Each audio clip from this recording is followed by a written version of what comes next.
वसुदेव जी ने कहा कि कंस की योजनाएं अच्छी नहीं हैं,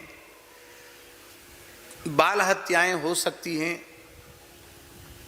तुम्हारे बालकों की सुरक्षा संकटग्रस्त हो सकती है, इसलिए तुम जाओ और बालकों की सुरक्षा करो। नंद बाबा ने समझा, नंदा पथि वचः सौरेर नमृषेति विचिन्तयन् हरिम जगाम शरणमुत्पातागम शंकिता। नंद बाबा ने विचार किया कि वसुदेव जी की बात झूठी नहीं हो सकती। जो धर्मशील, सदाचारी, सत्यनिष्ठ महापुरुष होते हैं, उनके मन में कोई विचार उत्पन्न होता है तो वह विचार भी मिथ्या नहीं होता है।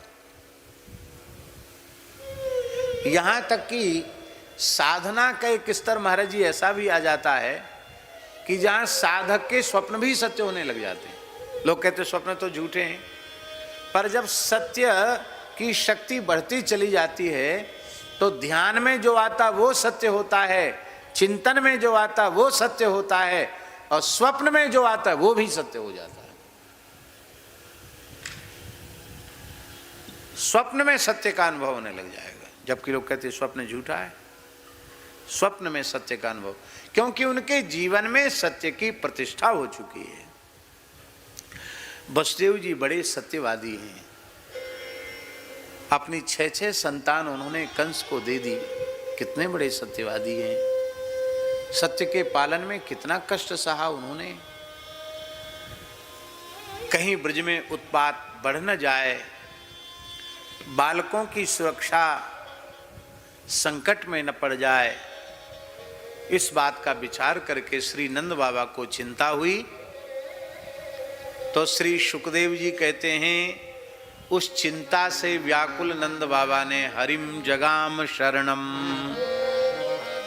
उत्पातागम शंकिता। उत्पात के आगमन की आशंका से आशंकित नंद बाबा ने भगवान श्री हरि की शरण ग्रहण कर ली।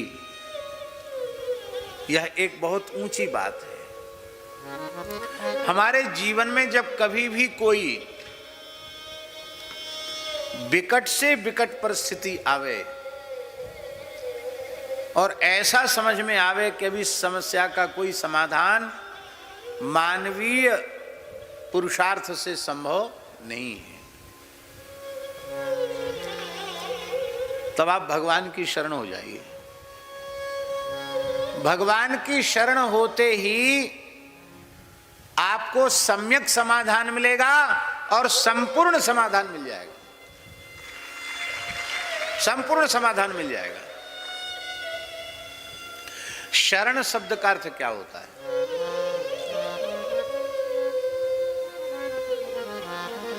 शरण शब्द संस्कृत भाषा का है।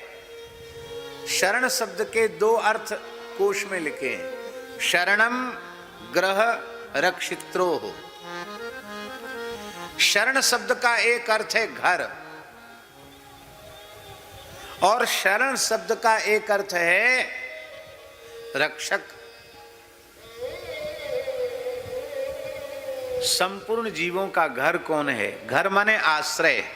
घर माने आश्रय, जहां सब लोग आश्रय लेते हैं।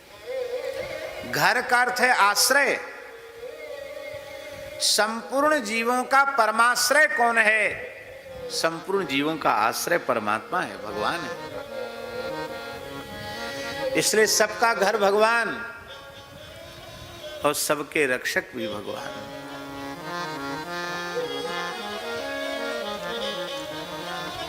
हम सब राम जी के अंशी हैं, हम सब राम जी के अंश हैं, और श्री राम जी अंशी हैं।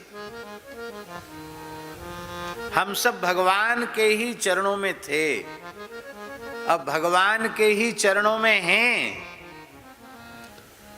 लेकिन दुर्भाग्यवश भगवान से थोड़ा दूर चले गए हैं। विनय पत्रिका में गोस्वामी जी ने बहुत सुंदर शब्दों में वर्णन किया है।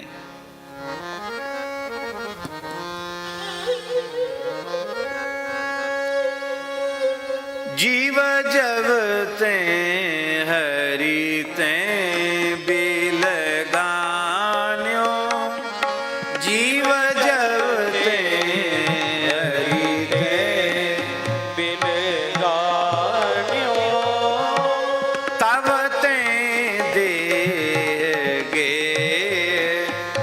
निज जान्यो, तब ते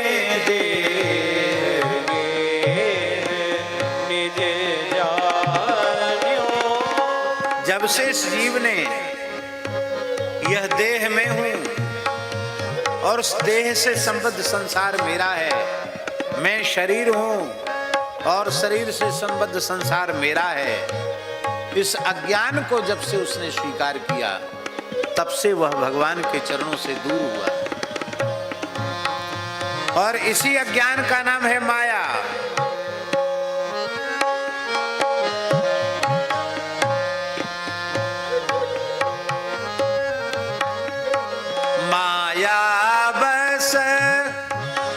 स्वरूप विसरायो, माया स्वरूप विसरायो, तेहि भ्रम ते दारुण दुख पायो, तेहि भ्रम ते दारुण दुख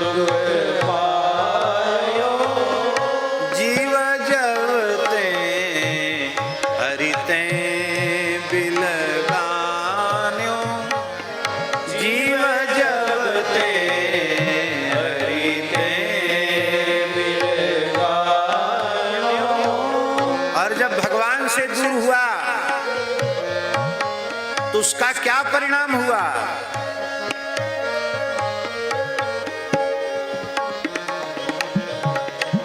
पायो जो दारुण दुसह दुख सुख ले सपने नहीं मिलो, भवसूल शोक अनेक जेहि, तेहि पंथ तू हठी हठी चलो, बहु जोनि जन्म जरा विपत्ति मति मंद हरि जान्यो नहीं, श्री राम बिनु विश्राम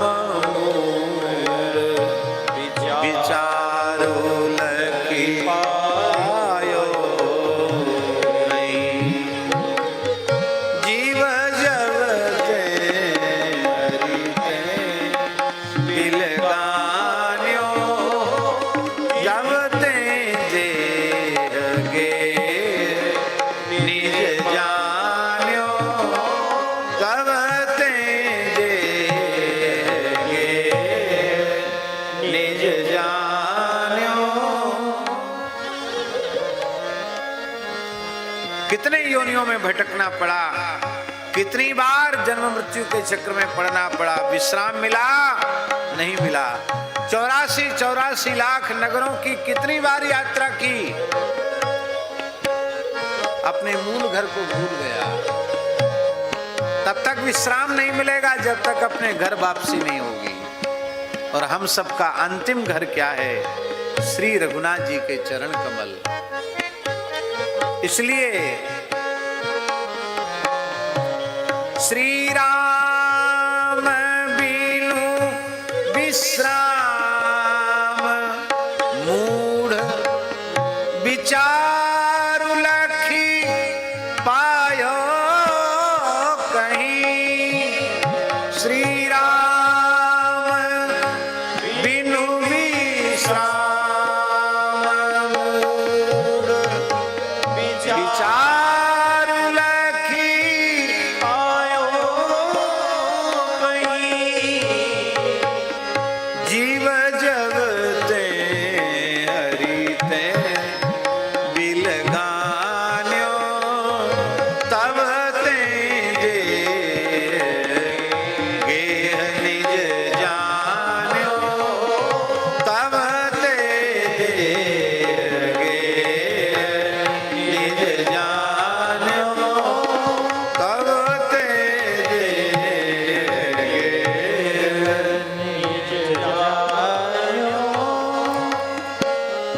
भगवान सच्चिदानंद घन है और अरे जीव तू सदंश चिदंश आनंदांश है। भगवान अविनाशी है, तू भी अविनाशी है। भगवान ज्ञान स्वरूप है, तू भी ज्ञान स्वरूप है। भगवान आनंद घन है, तू भी आनंद स्वरूप ही है। तू भगवान से अलग नहीं है, तू निरंतर भगवान में ही है, लेकिन तू मानता नहीं है। तेरे सबसे अधिक निकट भगवान है, फिर भी तू भूला हुआ है।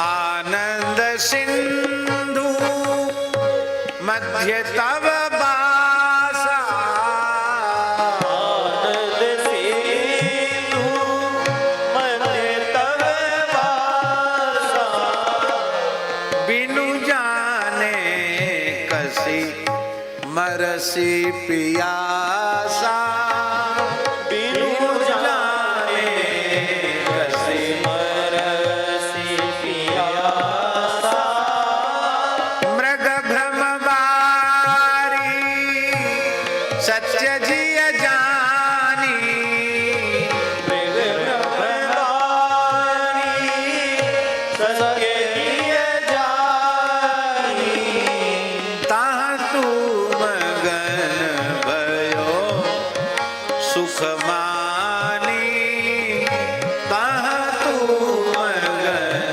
भयो सुख मानी, जीव जगते हरिते बिलगान्यो, जीव जगते हरि बिलगान्यो। तू सदा सर्वदा से भगवान का था और भगवान का ही है और भगवान का ही रहेगा, लेकिन नित्य परमात्मा से तूने संबंध तोड़ दिया और अनित्य शरीर संसार से संबंध जोड़ लिया। इसी कारण से तेरी दुर्दशा हो रही है। परमात्मा परम करुणा वरुणालय है। परमात्मा ने तुझे बंधन में नहीं डाला है। कोई पिता अपने पुत्र के पैर में बेड़ी और हाथ के में हथकड़ी डालेगा क्या? तू अपने कर्मों से ही बंध गया है। तै निज कर्म डोरी दृढ़ कीनी, निज कर्म डोरी दृढ़ कीनी, अपने करन गांठ गही दीनी, अपने गांठ गही ताते परवश भरो अभागे, तापल गर्भ बास दुख आगे, जीव जबते हरिते बिलगान्यो, तब ते देह गे निज जान्यो। इसका परिणाम हुआ तुझे गर्भवास की यातना भोगनी पड़ी, मलमूत्र और जठराग्नि के बीच में रहना पड़ा। नरक से 100 गुनी पीड़ा गर्भ में होती है, उस पीड़ा को तुझे सहन करना पड़ा। लेकिन उस दशा में भी करुणा वरुणालय भगवान ने तेरा साथ नहीं छोड़ा, तेरा पालन किया, तुझे सैकड़ों जन्मों की याद कराई और तूने बार बार प्रतिज्ञा की,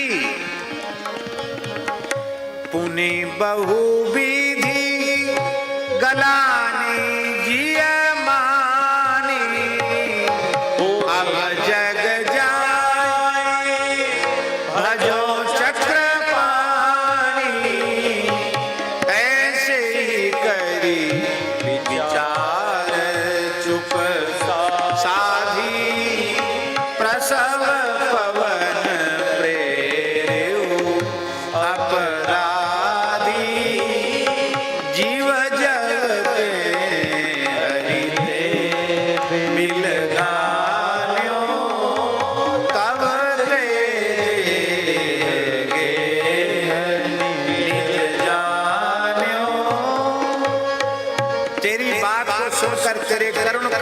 सुनकर प्रभु ने तुझे पुनः जन्म दे दिया और जन्म लेते ही तू सब भूल गया। भूमि परत भा डावर पानी जिम जीवई माया लपटानी। भगवान को भूल गया। बाल्यावस्था में दुख भोगा, युवावस्था में दुख को भोगा, वृद्धावस्था में भी दुख को भोगा। सारा जीवन ऐसे ही नष्ट हो गया क्योंकि तूने अपने आश्रय को पहचाना नहीं। आश्रय माने शरण, शरण माने आश्रय। तूने राम जी की शरण ग्रहण नहीं की। आहा, ये राम जी की शरणगति कौन प्रदान करेंगे? ये संत सद्गुरु ही श्री राम जी की शरणागति तुझे प्रदान करेंगे। तेरे भीतर ऐसा विवेक जागृत करेंगे कि तेरे मन में आएगा कि हे नाथ, हे मेरे नाथ, मैं आपकी शरण में हूं। हे नाथ, आप ही एकमात्र मेरे हो। मैं जैसा भी हूं, हे नाथ, केवल आपका ही हूं। इसी का नाम है भक्ति। रघुपति भगति सुलभ सुखकारी। रघुपति भगति सुलभ सुखकारी। सोत्रय ताप शोक भयहारी। सोत्रय ताप शोक भयहारी। ये भगवान की भक्ति सबको सुलभ है, सबको दुख रहित बनाने वाली है, तीनों तापों का हरण करने वाली है, शोक और भय का हरण करने वाली है। तो ये भक्ति मिलती क्या है? इस भक्ति का ही उत्कृष्ट रूप प्रपत्ति है, शरणागति है। ये कैसे प्राप्त होती है? बिनु सतसंग भगति नहीं होई। बिनु सत्संग भगति नहीं होई। ते तब मिले द्रव्य जब सोई। ते तब मिले द्रव्य जब सोई। संतों की प्राप्ति होगी तो सत्संग होगा। और ये सत्संग कब मिलता है? जब भगवान द्रवित हो जाते हैं। अपने अंशभूत जीव के कष्ट को देखकर भगवान को करुणा आ जाती है और भगवान सोचते हैं कि अब इस जीव का कल्याण होना ही चाहिए। तब उसे सत्संग का अवसर मिल जाता है। जब द्रव्य दीन दयालु राघव साधु संगति पाइए। जेहि दरस परस समागमादिक पाप राशि नसाइए। जिनके मिले सुख दुख समान अमानतादिक गुण भय। मद मोह लोभ विषाद क्रोध शोध ते सहजहि गए। जीव जगते हरिते बिलगान्यो। तब ते गे निज जान्यो। तब ते गे निज जान्यो। तब ते गे। निज जान्यो। अब प्रश्न उठा, ऐसे जो भगवान के प्राण प्यारे भक्त हैं, संत हैं, उनकी सेवा करने से, उनका संग करने से क्या मिलेगा?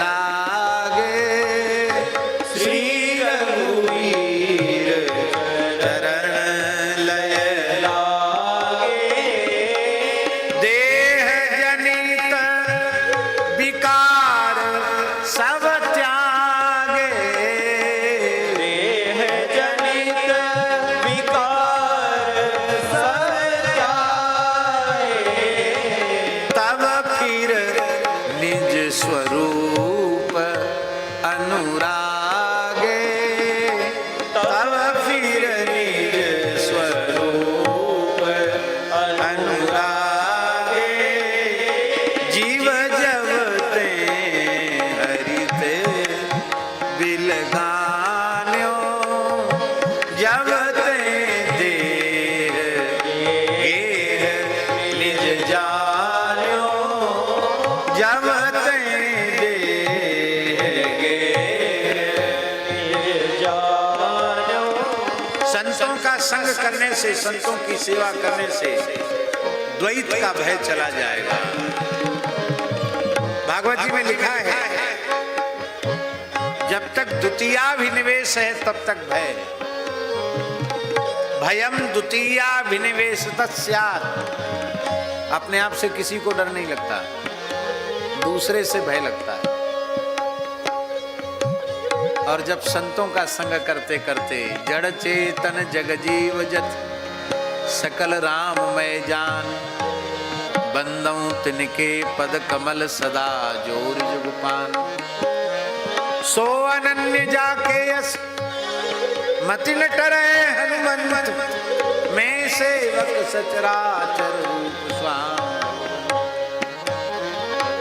सिय राम मैं सब जग जानी करऊं प्रणाम जोरी जुग पानी सेवत साधु भय भागे ये है द्वैत का भय समाप्त हो जाना।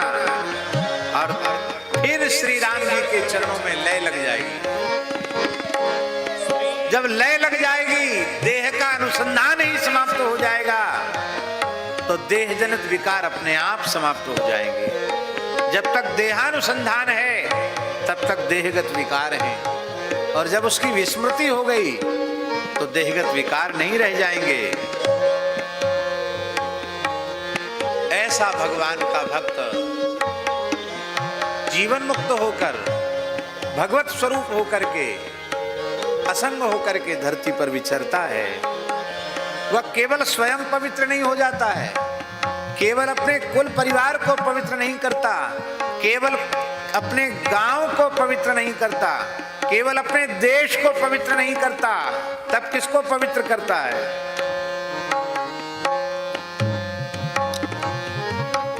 निर्मल निरामय एक रस देहि हरस शोक न व्यापई त्रैलोक पावन सो सदा त्रैलोक पावन सो सदा जाकी नशा ऐसी भई त्रैलोक पावन सो सदा जाकी नशा ऐसी भई जीव जगते हरिते बिलगान्यो जब ते निज जान्यो जब ते निज जान्यो जब ते निज जान्यो। अब एक प्रश्न है, जब तेरी बात समझ में आ गई है तो अब तू विचार में क्यों है कि मैं इधर जाऊं कि उधर जाऊं, कहां जाऊं कहां नहीं जाऊं, क्या करूं क्या न करूं, ये दुविधा तेरे मन में क्यों है? जब तुझे अपने कल्याण की बात समझ में आ गई है, तुझे पता है कि ये रास्ता बहुत अच्छा है, तो चल पड़ना चाहिए उस मार्ग पर। बोले कहीं भटक गए तो, गिर गए तो,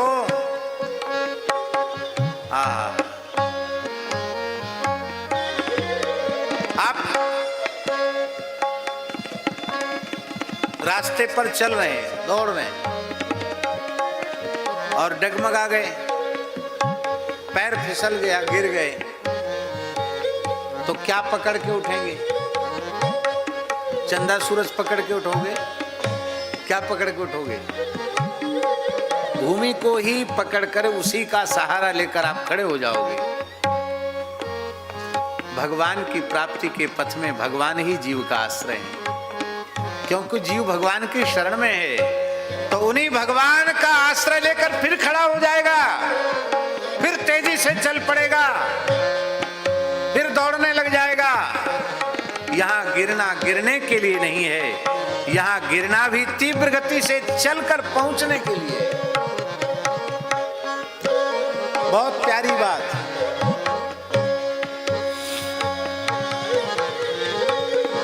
जो ते ही पंथ चले मन लाई, जो ते ही पंथ चले मन लाई, तो हरि काहे ना होहि सहाय, तो हरि काहे ना होहि सहाय।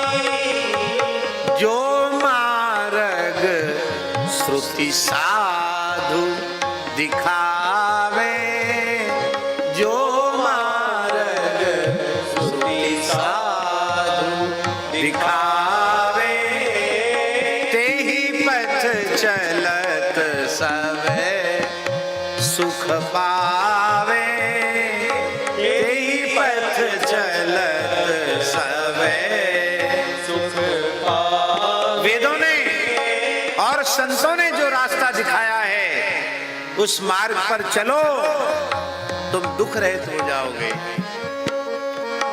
बिगड़ी जन्म अनेक की, अभी है अबही सुधरे आज, हो ही राम को नाम जप, तल तुलसी तजी कुसमाज, पावे सदा सुख हरि कृपा, संसार आशा तजी रहे, सपने हूँ नहीं सुख द्वैत दर्शन, बात कोटि को कहे, द्विज देव गुरु हरि संत दीनु, संसार पार न पाइए, यह जानी तुलसीदास त्रास हरन रमापति गाइए। जीव जवते हरिते बिलगान्यो, तब ते देगे निज जान्यो, तब ते देगे निज जान्यो, तब ते देगे। इस मार्ग पर चलो, ब्राह्मणों की सेवा करो, ब्राह्मणों का आदर करो, देवी देवताओं का आदर करो, सदगुरु का आदर करो और हरि का आदर करो और संत का आदर करो। यहां महाराज जी कहने का आशय गोस्वामी जी का ये द्विज देव गुरु हरि संत, ये नाम अलग अलग हैं, द्विज देव गुरु हरि संत, वस्तुतः ये सब एक ही है। इनको एक रूप भगवत रूप मानकर इनकी सेवा करो, आप संसार सागर से पार उतर जाएंगे। यह जानी तुलसीदास त्रास हरन रमापति गाये। यह जानी तुलसीदास त्रास हरन रमापति गाये। जीव जब ते हरि ते बिलगान्यो तब ते गेह निज जान्यो तब ते गेह निज जान्यो तब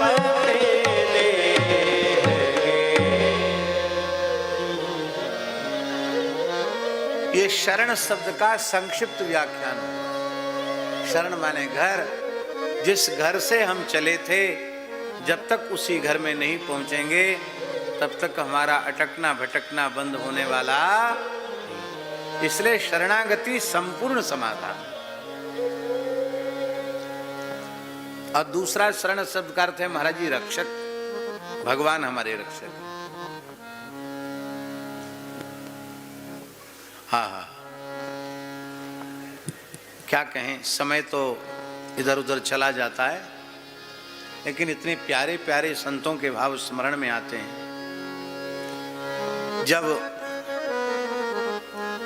आश्रय की बात आई है तब रक्षक की भी चर्चा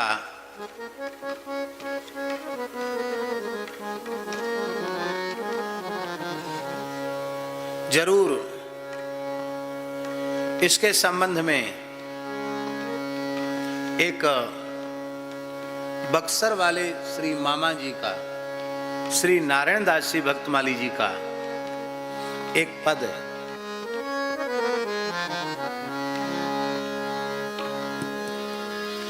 जिसका रक्षक श्री राम उसे कोई मार नहीं सकता।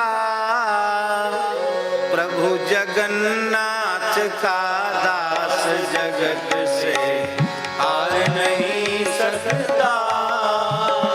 जिसका रक्षक श्री राम उसे कोई मार नहीं सकता। प्रभु जगन्नाथ का दास जगत से हार नहीं सकता। सारी दुनिया हो एक और सारी ताकत अजमा ले, चाहे जल में दे डूबा चाहे अग्नि माही जला ले।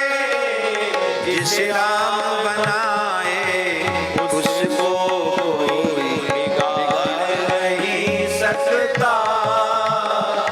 जिसे राम बनाए उसको कोई बिगाड़ नहीं सकता। जिसका रक्षक श्री राम उसे कोई मार नहीं सकता। हृदय राम का अटल भरोसा, राम नाम मुख वाणी। क्या बढ़िया बात। हृदय राम का अटल भरोसा, राम नाम मुख वाणी। सद्गुरु कृपा सत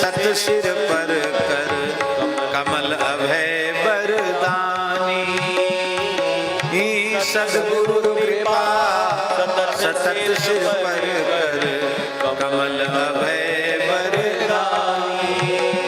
वह और किसी के आगे हाथ पसार नहीं सकता, वह और किसी के आगे हाथ पसार नहीं सकता। जिसका रक्षक श्री राम उसे कोई मार नहीं सकता। प्रभु जगन्नाथ का दास जगत से हार नहीं सकता। ये विश्वास अटल हो, भगवान हमारे रक्षक हैं। प्रहलाद जी को ये विश्वास अटल था। प्रहलाद जी ने एक बार भी रक्षमाम पाहिमाम त्राहिमाम नहीं कहा, पर प्रहलाद जी की रक्षा हो गई, क्योंकि उनको विश्वास है मैं भगवान की शरण में हूं, अर्थात भगवान हमारे रक्षक हैं। हरि नाम प्रेम का अजब नशा जो एक बार चढ़ जाए,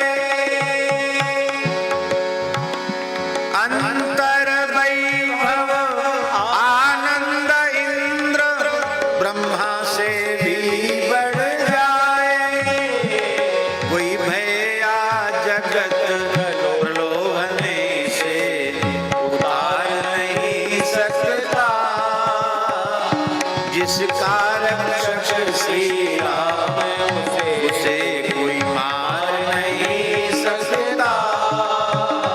प्रभु जगन्नाथ का दास जगत से हार नहीं सकता। जो मगरूर क्रूर धन मद में चूर दूर ईश्वर से, जो मगरूर क्रूर धन मद में चूर दूर ईश्वर से,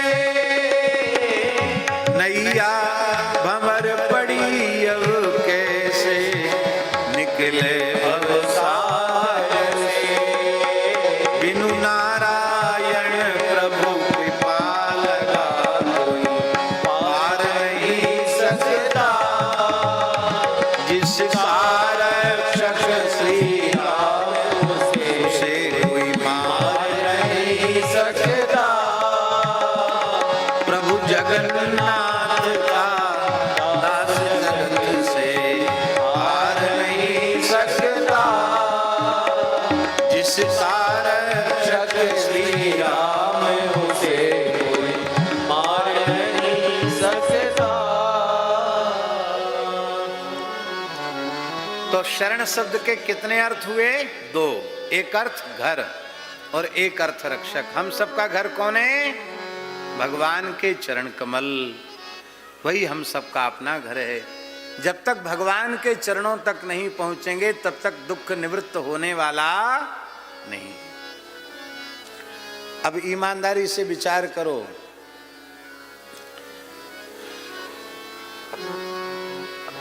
आप लोगों को तो विचार करना ही चाहिए। हम लोगों ने जिन्होंने साधुओं का भेष बनाया है उनको ज्यादा विचार करना चाहिए। विचार तो प्रत्येक मनुष्य को करना चाहिए, लेकिन जो घर द्वार छोड़ के साधु बन गए उनको ज्यादा विचार करना चाहिए।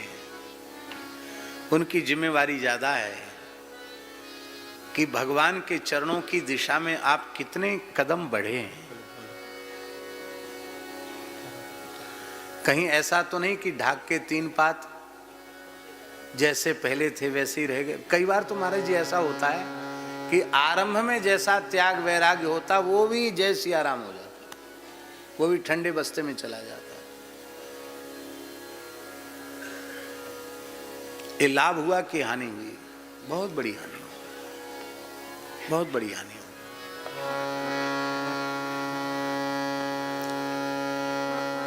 गृहस्थों पर बहुत कम भार है, उनके ऊपर केवल अपने उद्धार का भार है, और जो साधु हैं उन पर बहुत भार। तब तो स्वेश की मर्यादा रहेगी, नहीं तो क्या मर्यादा रहेगी। हमारे पूज्य गुरुदेव श्री पहाड़ी बाबा महाराज जब उन्होंने कृपा करके हमको भेज दिया तो हमने बड़ी विनम्रता से पूछा, महाराज जी कुछ उपदेश दे दें। तो त्यागी महात्मा थे, तपस्वी महात्मा थे। अरे बोले हम कोई पढ़े लिखे हैं? वैसे वो पढ़े लिखे तो थे, विद्वान थे, वो घर से ही पढ़ के आए थे, कुछ व्याकरण और ज्योतिष वगैरह पढ़ के आए थे। यहाँ आने के बाद भी पढ़े, बाद में भजन में लग गए। तो बोले हमारी पहली कक्षा तो ये हुई कि गुरु महाराज की शरण में आए तो उन्होंने कहा गैया चराओ, तो गौ सेवा में लग गए। हैं तो आप सब सुनते ही रहते हैं, सिद्धांत की चर्चा जीवन में बहुत लाभकारी होती है, इसलिए हम सिद्धांत की चर्चा कर रहे हैं। कर्म का बंधन इतना जटिल है, इतना जटिल है कि किसी भी प्रकार से, किसी भी कठोर से कठोर साधन के द्वारा भी उस बंधन से छूटना असंभव तो नहीं है। असंभव होता तो उन साधनों का निर्देश, उपदेश ही शास्त्रों में क्यों किया जाता? महाराज जी, ज्ञान कर्म उपासना, ये जो साधन की त्रिपुटी है, इसका निरूपण क्यों किया जाता है? सांख्य है, योग है, ज्ञान है, कर्म है, इन सब का निरूपण जीवों के परम कल्याण के लिए ही है।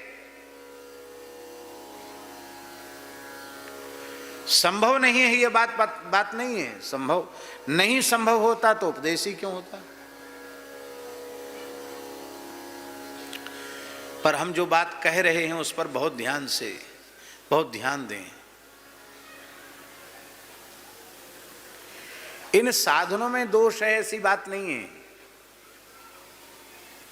साधन तो सब निर्दुष्ट हैं, पर समय की विकट परिस्थिति ऐसी है कि इन साधनों का, केवल साधनों का आश्रय लेकर हम कर्म बंधन से मुक्त नहीं हो सकते।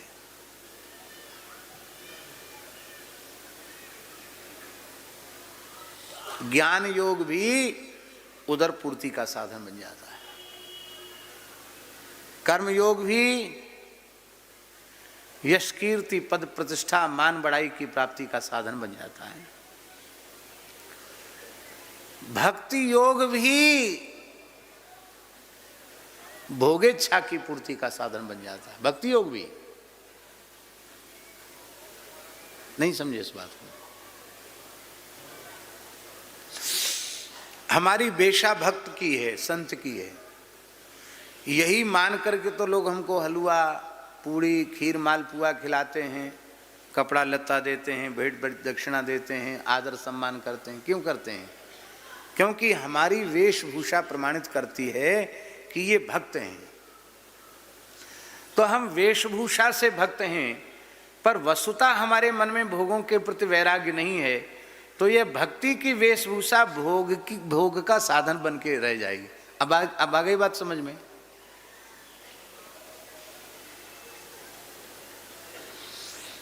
तब जीव का कल्याण कैसे हो? कर्म बंधन से जीव कैसे मुक्त हो? इसी को गोस्वामी जी ने कहा, छूटे मल की मलही के धोए, घृत की बाव की में बारी बिलोए। कैसे कर्म बंधन से मुक्त हो? उसका एकमात्र साधन है भगवान की शरण। क्या साधन है? शरण। इसलिए शरणागति को महाराज जी ज्ञान से, कर्म से और भक्ति से भी उत्कृष्ट प्रपत्ति को माना गया, शरणागति को माना गया। प्रत्येक साधन में साधनांतर के सहयोग की आवश्यकता है, किंतु शरणागति में किसी साधनांतर के सहकार की, सहयोग की कोई आवश्यकता नहीं। शरणागति जीव का स्वतंत्र साधन है उसके कल्याण का, स्वतंत्र साधन। अब कैसे जीव शरणागति से कर्म बंधन से मुक्त होता है, इसकी थोड़ी सी चर्चा हम कर दें।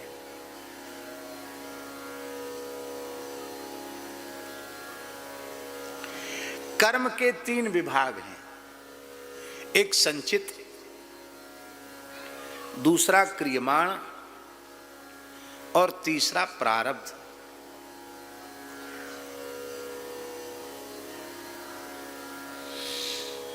कई जन्मों के शुभ अशुभ कर्म जो इकट्ठे हैं, एक ढेर लगा हुआ है, वो तो हुआ संचित।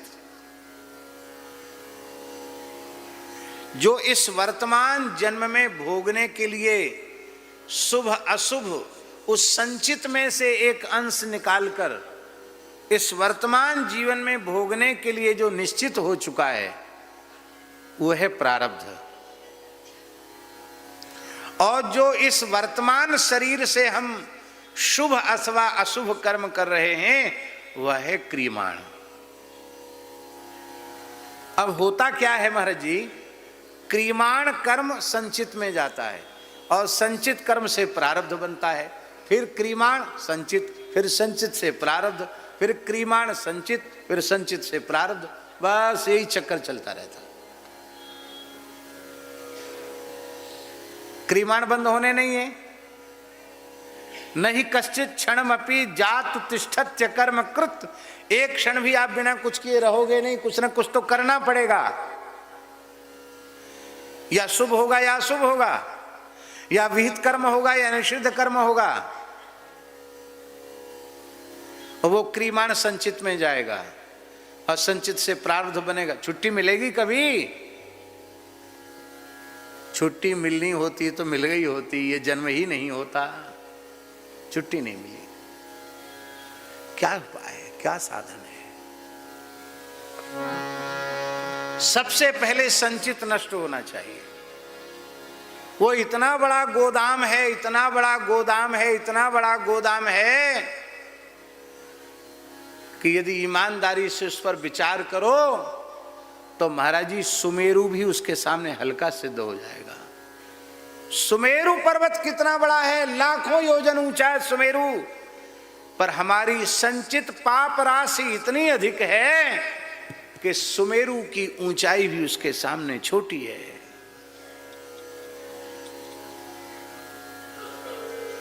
लाखों जन्म तक साधन करें तो भी संचित हमारे साधन से भस्म होने वाला नहीं।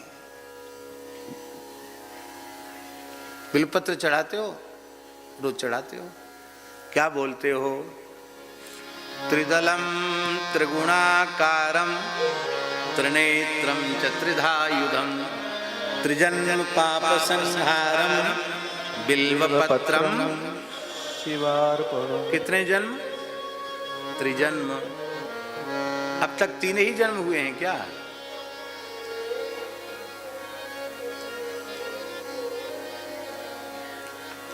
तो 300 हुए होंगे,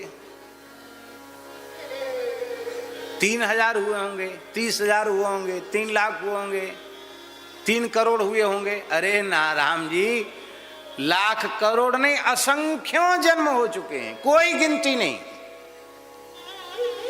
और उन सब जन्मों के क्रियमाण से संचित बना है। कितना संचित है, कोई इसका लेखा जोखा नहीं है। कैसे खत्म होगा भाई? कितनी तपस्या करोगे, कितनी तीर्थ यात्रा करोगे, कितने उपवास करोगे, कितने व्रत करोगे, कितने आंख नाक कान दबाकर बैठोगे? तब साधन क्या है? सन्मुख होए जीव मोहि जवई, सन्मुख होए जीव मोहि जवई, जन्म कोटि अघनासहि तब, जन्म कोटि अघनासहि तब। जब जीव भगवान की शरण होता है, इस शरणागति संस्कार को ही दीक्षा कहा गया। दीयते ज्ञान संबोधा क्षीयते पाप संचयः, दीयते क्षीयते यस्मात् सा दीक्षित्य विधीयते। इसी को भगवत शरणागति कहा गया। इसलिए हमारे यहाँ साधु में शरणागति कहते थे। आपको कब शरणागति मिली? कब आप गुरु महाराज की शरण आए? कब रघुनाथ जी की शरण आए?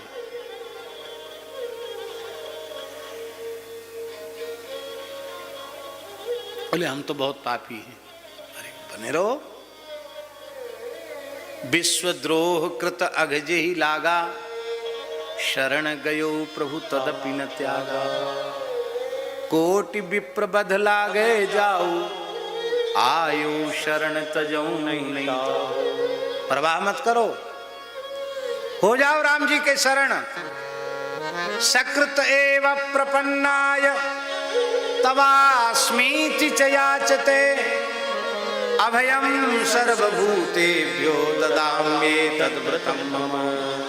एक बार आकर कह देता, हे नाथ, हे मेरे नाथ, हे रघुनाथ, मैं आपका हूं, मैं आपकी शरण में हूं। भगवान समुद्र को साक्षी देकर के कहते हैं, मैं उसे प्राणी मात्र से निर्भय कर देता हूं।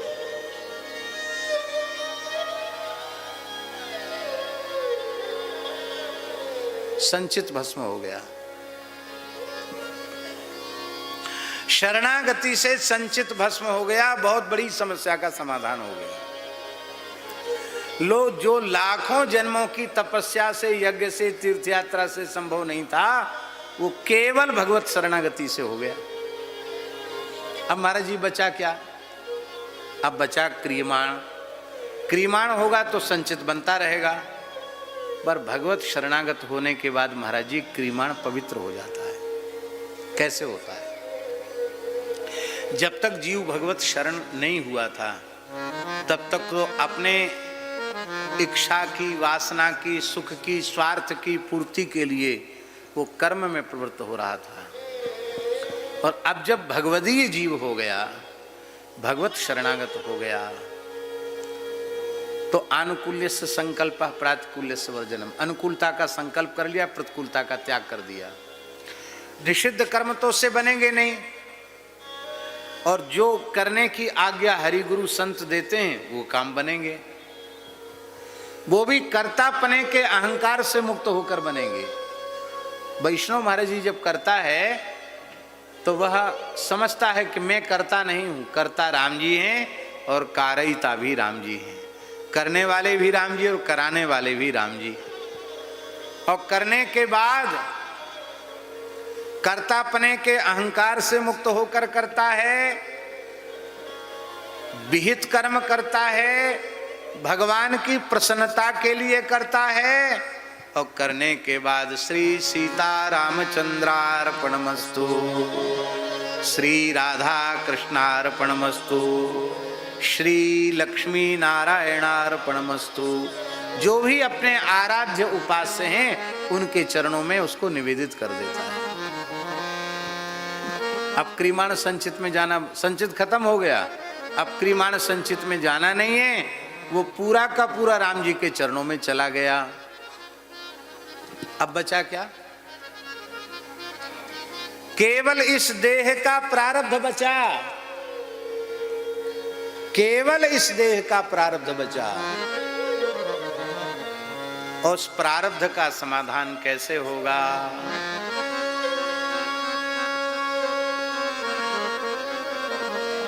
बहुत ऊंची बात।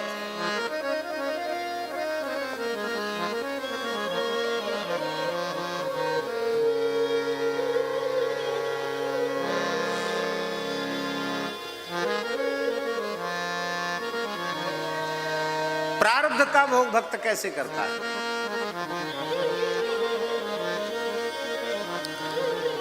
तत्तेनुकंपां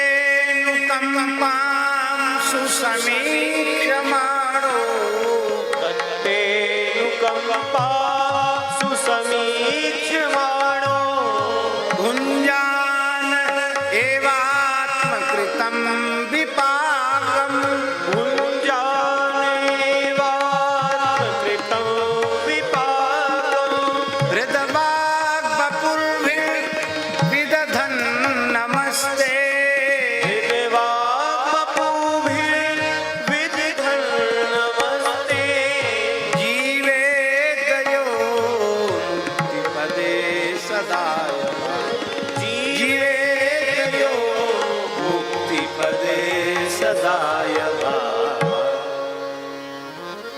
हाँ, ये है युक्ति। प्रारब्ध का भोग शरणागत भक्त कैसे करता है कि पहली बात तो यह है कि हर क्षण भगवान की कृपा का प्रत्यक्ष दर्शन करता है।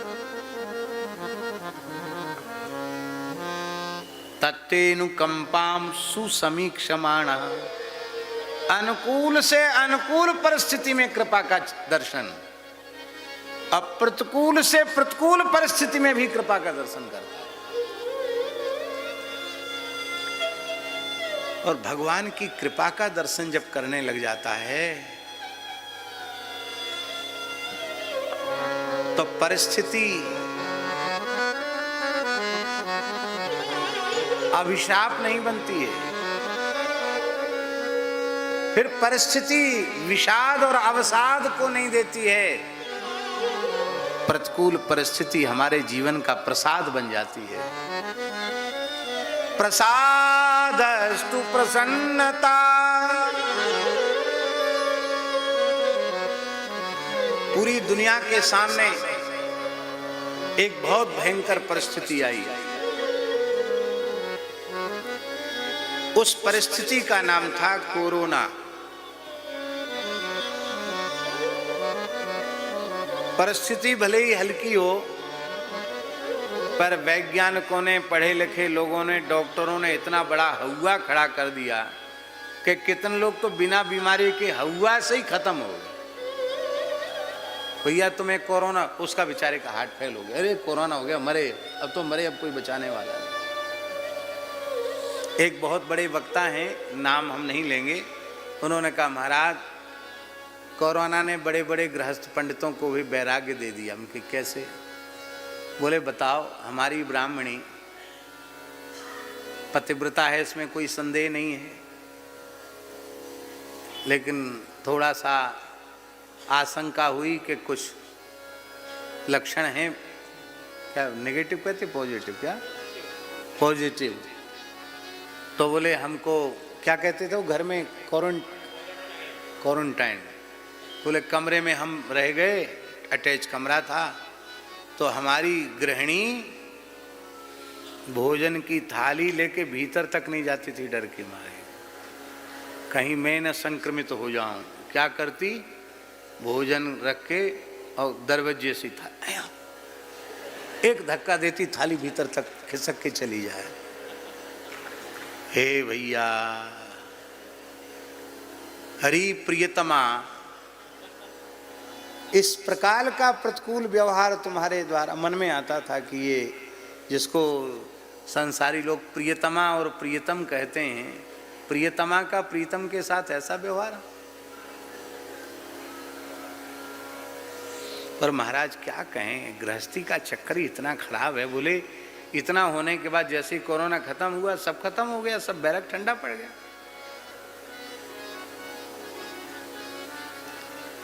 लोग बड़े दुखी थे, व्यापारी दुखी थे, सब लोग दुखी थे, क्या होगा, कैसे होगा। कथावाचक बड़े दुखी थे कि हमारी तो कथा वार्ता सब ठप्प हो गई, अब क्या होगा हमारा, सब दुखी थे। लेकिन हम आपको सत्य कहते हैं, जो साधक प्रकृति के जीव थे उनके लिए कोरोना भगवान की करुणा के रूप में आई। कोई भीड़ नहीं, कोई हल्ला गुल्ला नहीं, एकदम शांत,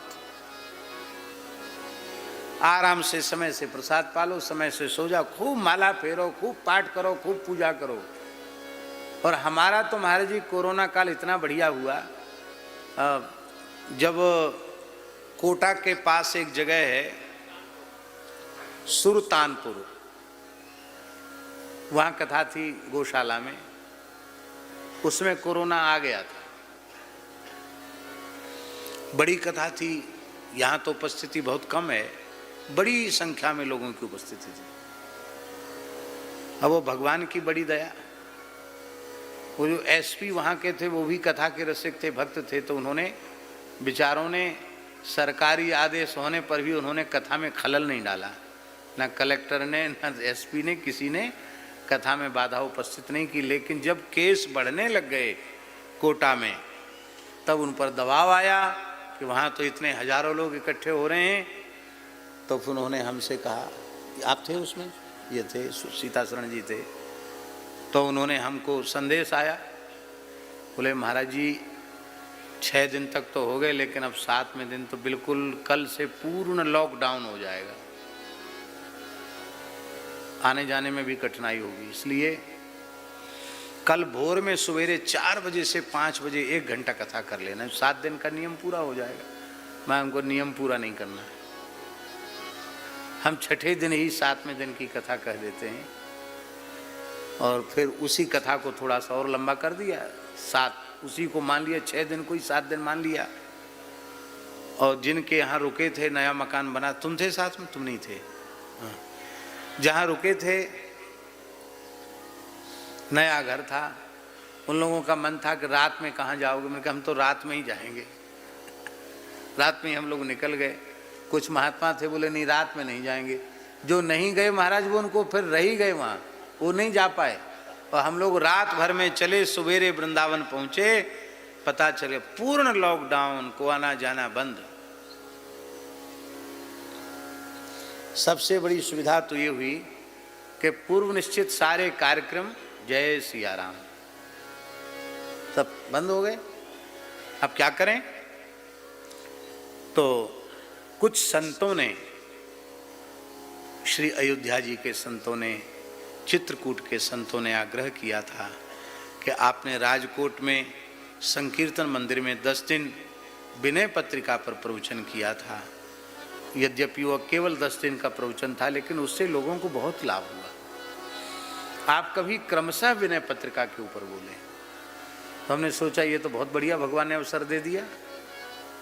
तो विनय पत्रिका महाराज जी शुरू की, 3 घंटे रोज प्रवचन होता था। स्थान में कि लोग बैठे हैं सब सुनने, और आजकल ये साधन ऐसा है कि जिससे YouTube के माध्यम से लोग घर में बैठ के सुन सकते। 15 महीने में विनय पत्रिका पूरी हुई। कितने महीने में? 15 महीना लगे। पर ऐसा अद्भुत विनय पत्रिका पर प्रवचन हुआ, कोई हम प्रशंसा नहीं कर रहे हैं, भगवान ने इस प्रकार का अवसर प्रदान किया कि जिन संतों ने सुना उन सब ने कहा कि अब भगवत कृपा से वो पुस्तकाकार भी अब हो रहा है। 1-2 खंड निकल गए हैं धीरे धीरे, क्योंकि इतना बड़ा प्रवचन है 15 महीने का कि एक बहुत मोटा पोथन्ना हो जाएगा। हाँ, हम सोचते थे कि 2-3 महीना लॉकडाउन रहेगा, 2-3 महीने में ही विनय पत्रिका पूरी हो जाएगी, पर ये इतना अगाध समुद्र है, पता नहीं 15 महीना लग गए। तो हमको तो कोरोना प्रतिकूल नहीं समझ में आया, हमको तो लगा कि भजन साधन विश्राम सत्संग के लिए भगवान ने एक अवसर हम लोगों को दिया है। खूब आनंद आया। अब एक बात और सुन लीजिए। जड़खोर गोधाम में हजारों की संख्या में गाय हैं, बहुत बड़ी गौशाला है, विद्यालय है, गुरुकुल है। तो वो एक समस्या थी कि ये मतलब इतना बड़ा 11-12 हजार गाय जहाँ हैं, कैसे होगा, क्या होगा। पर महाराज जी वो चिंता भी व्यर्थ थी। आप ऐसे ऐसे विलक्षण चमत्कार हुए उस काल में महाराज जी, हम आपको वर्णन नहीं कर सकते। गौशाला से सूचना आई कि चारे का बिल्कुल भंडार खत्म है, नए चारे की व्यवस्था के लिए पैसा नहीं है, बाजार का पैसा उधार हो गया है, कैसे होगा। कि गौशालाओं का एक विशेष पास बना हुआ था जिससे गौशाला की गाड़ियां घूम सकती थी।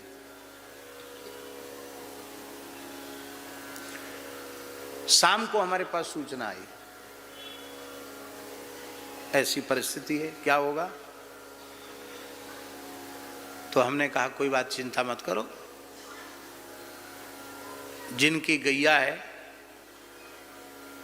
वो सब व्यवस्था करेंगे। गैया तो गोपाल जी की है कि नहीं, उनका नाम गोविंद है, उनका नाम गोपाल है, तो गैया तो उनकी है।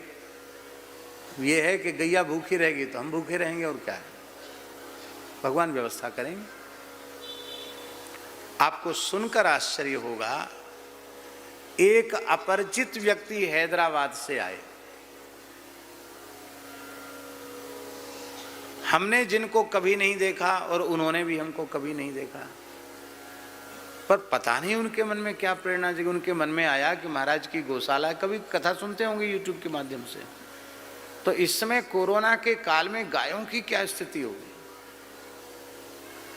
तो बोले मेरे मन में इतनी विकलता बढ़ गई कि मैंने कुछ संकल्प किया कि इतना कुछ हमको करना है कि जिससे लंबे समय तक, कुछ समय तक गायों का चारे पानी की व्यवस्था हो सके। और उन्होंने राशि रखकर कहा कि महाराज मैंने निश्चय किया था कि मैं तभी जल पीऊंगा जब गौ सेवा की ये राशि गौ सेवा में अर्पित करूं। उन्होंने जल लिया, हमने उनको सेव फल प्रसाद में दिया। विशेष कोई व्यवस्था सरकारी जुटा करके वो गाड़ी से आए थे और फिर वो चले गए, और तत्काल गायों के चारे की व्यवस्था हो गई। बाजार का जो पैसा था वो भी चुक गया। जो चारे वाले, चारे के व्यवसायी हैं, वो कह रहे थे कि पुराना वाला चुकाओ तब नया माल लो, तो पुराना वाला चुक गया और नया माल आ गया। और उस कोरोना के भयंकर काल में मनुष्य भले ही भूखा रह गया हो, लेकिन गौ माता एक दिन भी भूखी नहीं रही। ये मनुष्य की सामर्थ्य थी, ये भगवान गोपाल की, गोविंद गोपाल की सामर्थ्य थी, गाय उनकी है। तो भगवान ने ये भी अनुभव करा दिया कि तुम ये मत समझो कि हम कथा कहते हैं, घूमते फिरते हैं तो तुम्हारे कारण चल रहा है, ये तुम कुछ नहीं हो, ये सब मेरी कृपा से हो रहा है। और वस्तुतः भगवान की कृपा से ही हो रहा है। जो अपनो पुरुषार्थ माने अति ही मूर्ख सोए, करी गोपाल की सब होए। सब भगवान का किया हुआ हो रहा है। हर परिस्थिति में, अनुकूल परिस्थिति में तो कृपा का चिंतन कर सकते हैं, प्रतिकूल परिस्थिति में भी कृपा का चिंतन करो तो प्रतिकूल परिस्थिति प्रतिकूल नहीं रह जाएगी। तत्तेनुकंपाम सुसमीक्षमाणो, पहला साधन, भुंजान एवात्म कृतम विपाकम। हमारे जीवन में जो भी सुख दुख आ रहे हैं उसमें किसी का दोष नहीं है।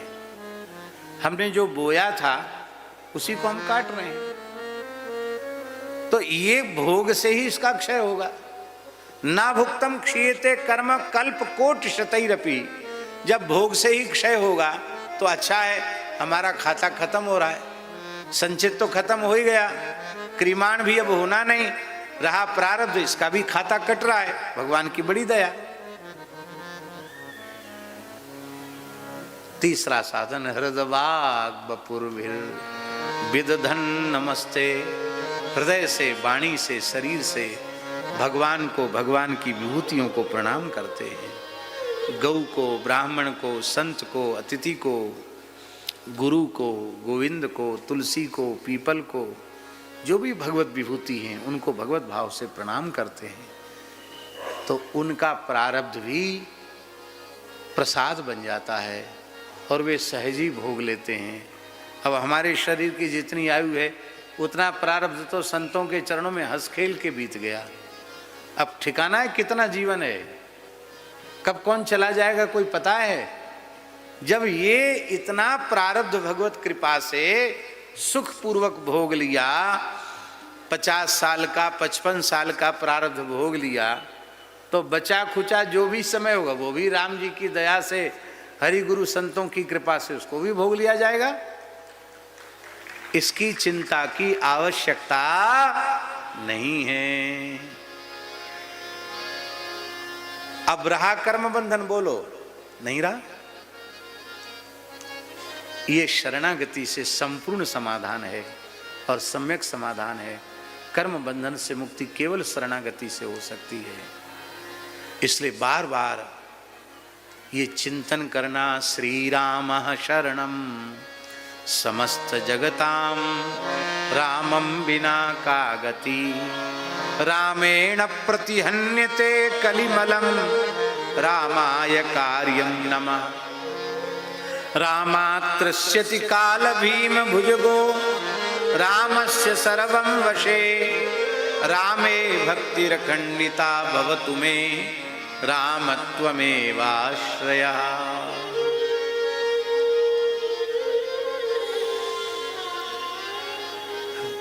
बाबा हरिशरणम हरिशरणम करते हुए ब्रज में आए। लक्ष्मी जी के जैसा रूप बना